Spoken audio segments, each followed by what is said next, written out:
Season 3 of is now streaming on Prime Video. All episodes are now up there. The season finale premiered last night.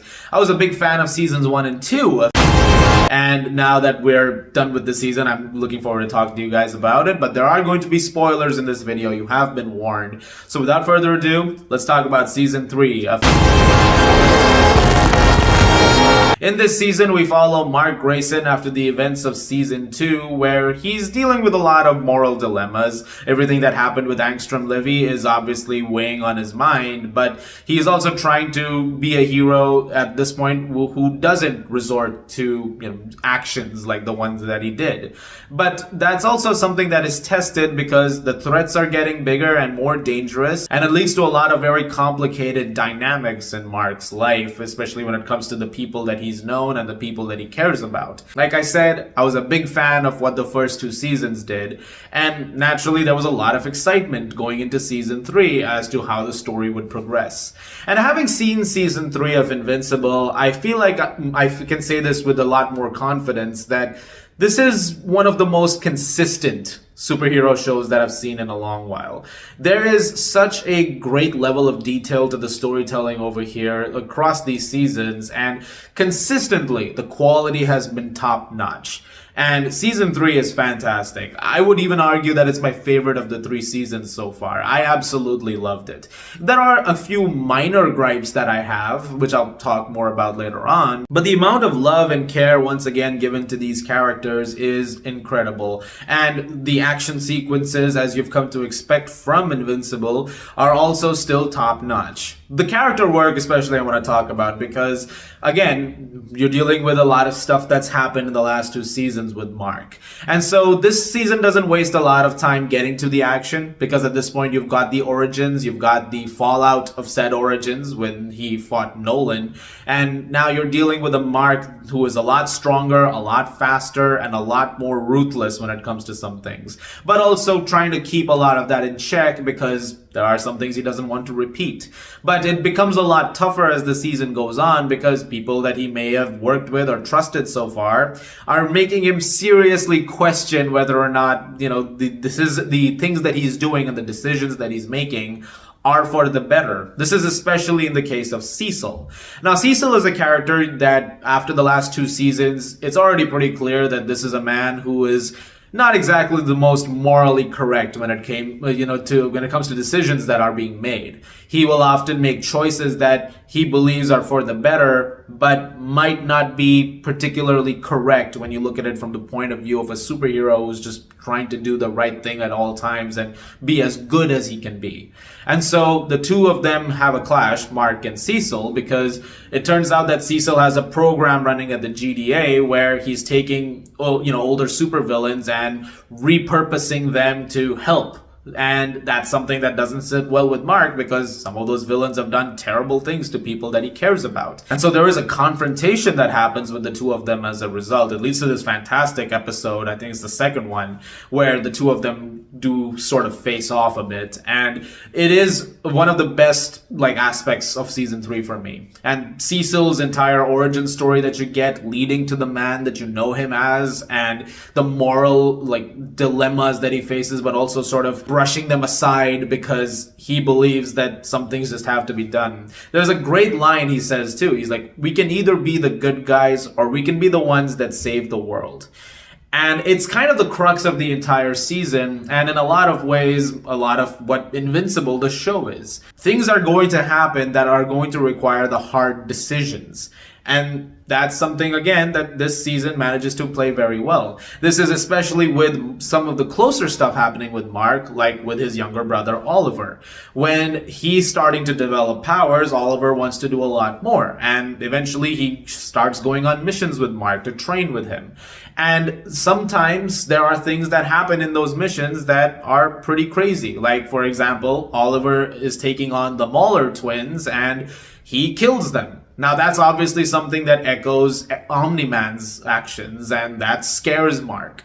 But it's also like, look, I didn't mean to do it. But he also realizes sometimes you have to kill if the situation is very, very tense. The way that it's written and the way that it's constructed is very effective. And that is something that I want to give praise to in season 3 as well. The writing in this is fantastic. Not just when it comes to this part of it, but also when it comes to other character arcs and dynamics. 2 characters who get a lot more shine here, aside from Mark and Cecil also, are Eve and Rex. I think they give these 2 a lot more to do in this season. Eve is finally with Mark. Finally, they've been building this up for seasons now, and the 2 of them are now a couple, but she gets a lot more to do also on the side, and they don't just sideline her. Like, she's very much involved in a lot of the action. She takes a lot of hits, but she throws a lot of hits as well, and there are some really great sequences with her as a result of that. And I really like what they were doing with her character and expanding on a lot more with her. With Rex, I was surprised at how likable they made him. Something about the last 2 seasons that you'll probably recall is that Rex, for the most part, can kind of be a dick. And in this season, having a lot more with him being a better person, or at least trying to be a lot better, and caring for those around him, and trying to have a second lease at life, especially when it comes to dating Ray, which she's still alive, thank God for that. I thought that was really, really nice, and it led to a very nice storyline with Rex, and I genuinely felt for him when, things were going wrong, and you wanted him to sort of pull through from that. The action, like I've already talked about with the other 2 seasons, is once again fantastic. There's a lot of incredibly violent sequences over here, as you'd expect, with some really great animation. Something that has come up when it comes to season 3 that I've seen in some of the online chatter is the animation is a little off with this season. I don't think it's that much, different from the first 2 seasons, but I will say there were a couple of points where I could tell when something like in the background, for example, or with some of the character animations, it felt a little choppier and a little different compared to the rest. But in the moments where it needed to count with the action sequences, some of the bigger moments, in fact, it managed to nail those really, really well. Something else I also really liked in this season was how much time they gave to some of the side plots with the villains, and how certain villains have come to be because of the actions of Invincible. One of my favorite storylines in this, and heartbreaking one actually, is with Powerplex. This is a man who has lost his sister and his niece in the attack at the end of season 1, and he sees it all happening from the ground level, and he wants to do something about it. And he has these electricity powers that he eventually wants to take Mark on with, and the storyline built around Powerplex as he is observing all of the damage happening because of these fights, and trying to tell people that this hero that you worship, look at what's happening, like, look at all of these deaths, this is all of his fault. There is something genuinely upsetting about seeing all the things that he is trying to do, and understanding where he's coming from, but also understanding that power can be unstable and bad things can happen from it. For example, in his episode, you get an entire dynamic with his wife and his newborn kid, but it's sad because eventually, as a ploy to try and lure Invincible to it, and in the fight that ensues, his wife and kid die because of his power explosion.